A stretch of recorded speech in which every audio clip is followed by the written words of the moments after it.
আমাকে ছাড়ল না commission. Suicide নোটে বিস্ফোরক অভিযোগ। নদিয়ায় আত্মঘাতী বিএলও। ফের বিএলওর আত্মঘাতী হওয়ার ঘটনা। এবার নদিয়ার কৃষ্ণনগরে নিজের বাড়ি থেকে ঝুলন্ত দেহ উদ্ধার হল রিঙ্কু তরফদার নামক এক বিএলও এর।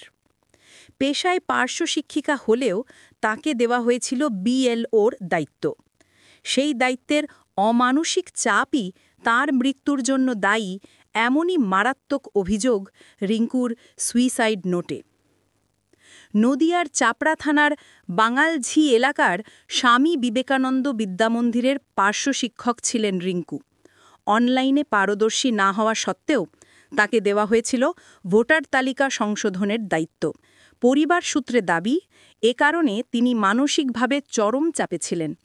কৃষ্ণনগরের ষষ্ঠীতলা এলাকায় নিজের বাড়ি থেকে শনিবার তার ঝুলন্ত দেহ উদ্ধার হয়। সুইসাইড নোটে রিঙ্কু স্পষ্ট লিখেছেন, কোট, বিএলও কাজ তুলতে না পারলে প্রশাসনিক চাপ আসে, তা আমি নিতে পারছি না। পাশাপাশি তিনি আরও জানান, কোট, আমার স্বামী, ছেলে, মেয়ে কেউ দায়ী নয়, সংসারে কোনো অভাব নেই, কিন্তু এই অমানসিক কাজের চাপ আমি নিতে পারছি না। আমার এই পরিণতির জন্য নির্বাচন কমিশন দায়ী। রিঙ্কু জানান, তিনি কোনো রাজনৈতিক দলের সমর্থক নন, খুব সাধারণ মানুষ, কিন্তু একজন পার্শ্ব শিক্ষিকা হিসেবে তিনি যে বেতন পান তা পরিশ্রমের তুলনায় নগণ্য। তবু কমিশন তাকে ছাড়েনি, এমনই বেদনাময় অভিযোগ তার শেষ চিঠিতে। তবে রাজ্যে একাধিক বিএলওর মৃত্যুতে উঠতে শুরু করেছে একাধিক প্রশ্ন। প্রযুক্তিগতভাবে অদক্ষ পার্শ্ব শিক্ষিকার কাঁধে এমন কঠিন দায়িত্ব কেন দেওয়া হলো? প্রশাসনের চাপেই কি ঘটল আরেক বিএলওর করুণ পরিণতি? বয়স আনুমানিক কত? বয়স 52 থেকে 54। না, বাড়ি কোথায়? বাড়ি বাঙালি। কৃষ্ণনগর কোথায়? ষষ্ঠীতলা। ঘটনা ডিউটি ছিল ওনার, বিবেকানন্দ স্কুলে সার্ভিস করতে। বিবেকানন্দ স্কুলে সার্ভিস করতে বিএলওর ডিউটি পড়েছিল। যতদূর সম্ভব জানি যে একটু চাপের মধ্যে ছিলেন। কিসের চাপ? যতদূর সম্ভব বিএলওর চাপের মধ্যেই ছিলেন, এবং মানসিকভাবে উনি ভেঙে পড়েছিলেন। এইটা তারপরে যে কী ঘটনা ঘটলো, মানে কীভাবে উনি ইয়ে করলেন? সকালবেলায় আমরা দেখছি যে ঘরের মধ্যে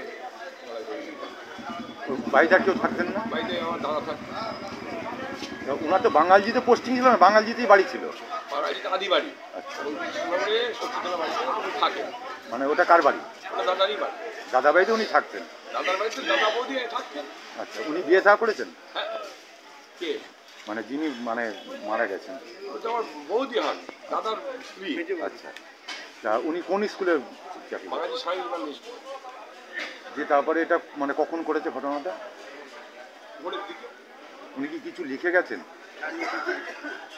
কিছু লিখে গেছেন মানে? আমি তো আসতে পারিনি, থানা সেটা জানি। আমি তো থানা যখন আমি তখন ছিলাম না। শোনা যাচ্ছে যে উনি নাকি একটা সুইসাইড নোট লিখে গেছিলেন। সেটা আমি জানি না, সেটা হয়তো থানা বলতে পারে। কিন্তু আপনাদের মনে হচ্ছে যে বিএলওর চাপ নিতে পারে? হ্যাঁ, মানসিকভাবে একটুখানি খুব চাপের মধ্যে ছিল আর কি।